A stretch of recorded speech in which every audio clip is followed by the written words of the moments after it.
But there was an unconscious assassin in his bedroom at this time, so he didn't have time to ask anything. So he directly said, "Someone came to kill me, and now I knocked him unconscious, and he is lying on the ground." The blind boy turned his head slightly, his heart moved slightly, and without any expression on his face, he lowered his head and saluted. "What are you talking about, Master Fan? No time to act serious here. You have to take care of me." Fan Xian chuckled, thinking how long it has been and you are still here pretending not to know each other. No matter so much. Holding the blind boy's hand walked towards Beppu. The young master is still talking nonsense. The blind boy frowned slightly, as if he was confused as to why the child in front of him seemed to know his identity. When he sent the infant Fan Xian to Danzhou, Fan Xian was only a few months old and should have no memory. Could it be that the old lady in the Earl's mansion told him her identity? It was late at night, and several shrill dog barks were heard in the distance. I don't know whose owner got up at night and touched the wrong door. The blind young man Wu Shu had a cold face and listened sideways to Fan Xian's words. He finally made a move, closed the door of the grocery store, and walked towards the Earl's mansion.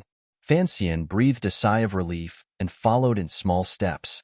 Arriving outside the Earl's mansion, the two people got back from the dog hole and stood in the bedroom, looking at the still unconscious assassin underground. Fan Xian looked at the person on the ground. He didn't know whether he was alive or dead, so he was a little nervous. He turned to ask, "Uncle Wu Zhu, in the past few years, you have been staying in the grocery store and dare not recognize me. Why?" The blind young man named Wu Zhu tilted his head again, and after a while he said, "Little master, you really surprised me." He was indeed a little surprised. Although he knew that since the child in front of him was the young lady's child, there must be something different.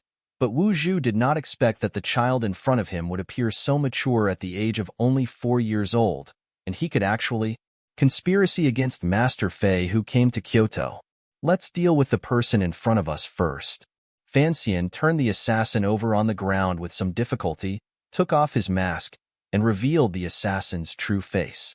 The assassin's face was thin, and he was already a little old. The beard on his jaw was starting to turn white, but for some reason, the white was mixed with some faint green colors, which made him look a little disgusting. Fan Xian was startled, jumped behind Uncle Wu Zhu, grabbed his sleeves, and groaned with a grimace. "Uncle, this assassin doesn't look good." "This is Mr. Fei, the organizer of the third branch of the Overwatch Council." Wu Zhu slowly squatted down and touched the assassin's jaw. It is recognized as one of the 3 most proficient poison users in the world. He is proficient in using poison to identify and detoxify. Such a powerful person could be killed by you with a porcelain pillow. I don't know whether you are too lucky or he is too unlucky. His luck is too bad, Fan Xian said secretly in his heart. Although he was surprised by the famous person on the ground, when he thought that the other party met a monster like him who looked like a baby but was actually a monster for 2 lifetimes, the other party's luck was indeed not too good. "Don't touch it with your hands. What if there is poison on him?" Fan Xian reminded the blind boy Wu Zhu. Wu Zhu did not stop his movements or explain anything, but his enthusiasm made Fan Xian feel that the other party was telling him that there was no poison in the world that could kill him. Fan Xian frowned and asked with a grimace, "Uncle, what should I do with this person? He doesn't have a familiar temper." It's just that in this world, the blind boy in front of him is the first person he knows and the only person he dares to trust completely. He also knows that the other person is a very powerful person, so he is deliberately cute. More respectfully, the word uncle comes out endlessly. His eyes wandered around and finally fell on the knife. He gritted his teeth, thinking that he might as well stab Mr. Fei to death. Noticing his actions, Wu Zhu stood up and shook his head. "Your temperament is very different from that of the young lady. You are so cruel and ruthless at a young age. I don't know who taught you. I learned it myself."